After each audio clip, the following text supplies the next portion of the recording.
नायनांगौ ना खर'आव नायनानै ना मायाव नायनानै दा नोंथांमोननि जायगाखौ एसेबां गोजान होननानै सानथाराखैमोन आङो फैनायावनो लामाया गोजान फैफेरथाराखैमोन बै ससेयावबो लामाया गाज्रिथार दाना गाज्रिखाय आङो एसे जिरायनो होननानै गारिनिफ्राय ओंखारबाथाय मानसिफोरा आंखौ सिनदों हायु बेलाय मेन्देलासो खोमारो मेन्देला नङालाय आं बिदासो जायो होननानै दुगाथारबाय बे नोंगौ दे नोंनो मेन्देलाथार जाबाय नोङालै आं बिदासो जायो होनदों गैयालाय मानिथारा मानसिफोरा माब्लाबानो आंखौ आवग्रिनानै लाफैजोब्बाय सासे बुरि आरो थखन थुयै दै सानफ्रामबो मेन्देला फैला मा बुस्थु बेलाय लुरिना ट्राक जाफैबाय बुरिया बोरै आंबो नायनि होननानै मानसिफोर जमा जानायखौ गनजों ओरै एरगारलानो नाय आयु मेन्देला मानसिसो जाबाय बुरिया जा मेखौ मिनिनायावनो बुरिनि खिबुआ थांफ्लाबाय जे खिबुआ थांबाय मिनिनाया बारा जाबाय बुरिनिया जेसेबां मिनिदों खिबुआबो थांफागासिनो लास्टआवथ' बुरिया ज्राव हासुगारबाय थास'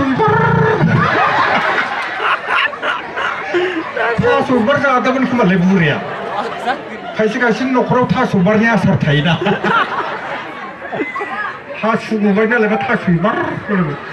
बुनोसो गोसो जादोंमोन साइज नालाय बिमा साइजखायनो बुवासो रायजोनोंथांमोन जियानो जा नोंथांमोनखौ लोगो मोननानै जोबोद मोजां मोनदों दा आं फंनैसो थास्लिंगोन समाजारि बिथिङाव जोंनि बर'फोरनि गेजेराव समाजारि बिथिङावबो गोदोनिसाय गोबां सोलाया नङा गोबां सोलायबाय दा अब्लाबो जों एसे साननो गोनां बाथ्रा दंबावो जोंनि गेजेराव बर'जों बर'नो बा गावजों गावनो गिबियावनो जों समाजखान्थि होननानै बुङोब्ला धोरोमखौ जों गोसोआव लाबोनो हायो धोरोमखौ लानानै जों गावजों गाव एना एनि जायो ख्रिस्टाना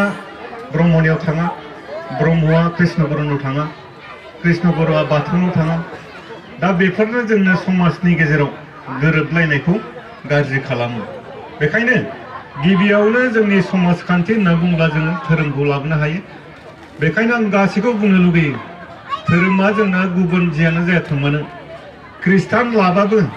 सोरगोआव न' लुनानै थाहैनो हाया बाथौ लाबाबो सोरगोआव न' लुना थाहैनो हाया रावबो धोरोमा रावनिबो गोजौआव नङा जों गासिबो मानसि बेखायनो धोरोमखौ फाराग लायालासिनो जों गावजों गाव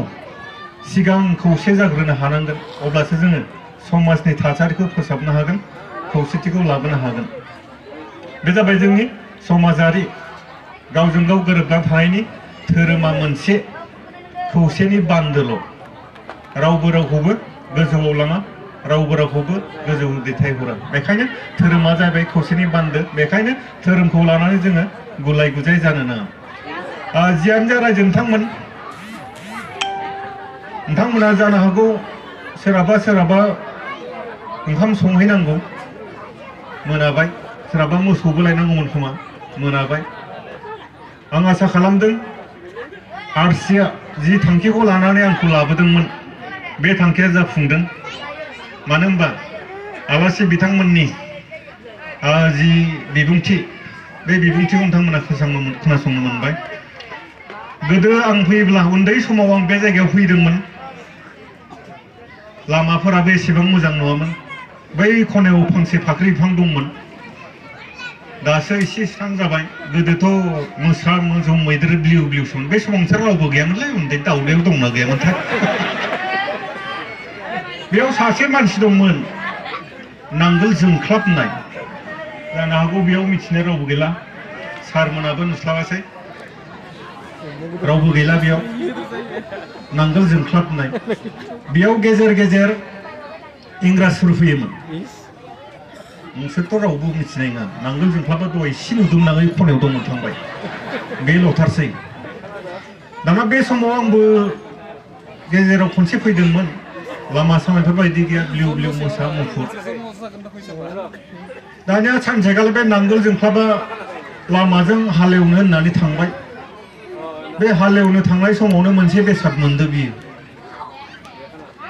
गोजों बेसाद मा बेसाद बेलाय मा बुस्थु खननानै नायबाय गावखौ खावब्ला नुबाय मा बेसादाव गावखौ खावब्ला नुयो आयना आयना नुबाय नों दासो आयना नुबाय आयनाया बै समाव गैयामोन इंराजफोरनावल' दंमोन खावब्ला नुबाय भाब बेलाय माथो आफासोलाय गावखौथ' माब्लाबाबो नुफेराखैना बे आयनाखौ नुफेराखै हाब माथो आफासोलाय गावनि मरा बिफाजों एखेथार आं नोंखौ न'आव लांना दैगोन आफा जाथारबाय गाव जेसेबां गाबदों आयनाया एसेबां गाबफादों नोंखौ न'आव लांना दोनहैगोन आफाना बया गाबबाय गाव जेसेबां गाबदों आयनाया बेसेबां गाबफादों थौ आफा नोंखौ न'आव दोनहैनो हालेवालासिनो न'आव दोनहैबाय दाना गोसो जाबानो नायो गाबो गोसो जाबानो नायो गाबो हिन्जावाथ' नुसनगारबायलै बे फाग्लाया माखौ नायनो गाबबाय थायो बेलाय मा दं बेयावलाय ओरैजाय सानसेखालि हौवा गैयियाव बे नायखुमाबाय हिन्जावाबोथ' आयना नुफेराखैना आयौ माथो साफा हिन्जावसो जागारबाय बे फाग्लाया बेखौ नायनानैसो गाबबाय थायो बियो बेखौसो गोसोथोदाव जागारबाय आं थानानै सासे गोजौ लाबोना दोनफैदो बियो र' फाग्लाखौ बेखौ हायना मुलि होनानै गारहोथारनांगोन नङाबा आंखौ बे गारथारगोन जाहैबाय बै फाख्रि बिफां सिङाव सासे बाबाजि जिरायबाय थायोमोन बेखौ लिंनानै लायबाय बियो हिन्जावा दाना लिंना लाबोनानै बुंफैबाय आफा आंनि हौवाया सासे हिन्जाव लाबोना दोनफैदों नों जेरैखि जाया बेखौ माबा मोनसे खालामना होथारनांगौ जाहैबाय दाना फैबाय लाबो हिन्जावा माबायदि नायनांगौ जाहैबाय दाना होफैबाय आयनाखौ बाबाजियाबोथ' आयना नुफेराखैना दाना नायबाय गावनि खानायफोरखौ लथ्रा लथ्रा बाप माथो बुस्थुआलाय देन्जारलै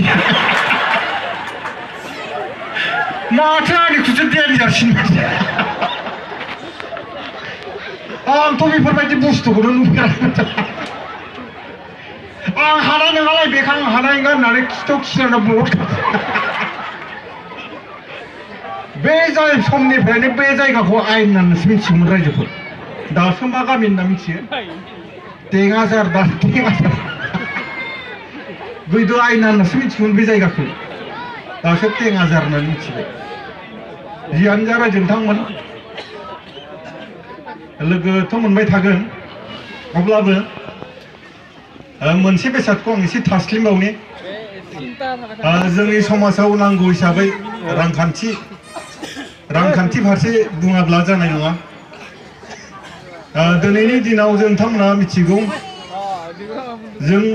गोबांनि न'खरावनो नुयोमोन जों जेसेबां जायो बा खामायो जेसेबां सानसेयाव खामायो जों बेखौ सानसेयावनो फोजोबनानै लायोमोन दा दिनैनि नैबे मुगायाव सानसेखौ जुदि सानसेयाव फोजोबनानै लायोब्ला इयुननि थाखाय जुदि दोनथुमाब्ला जोंनि समाजा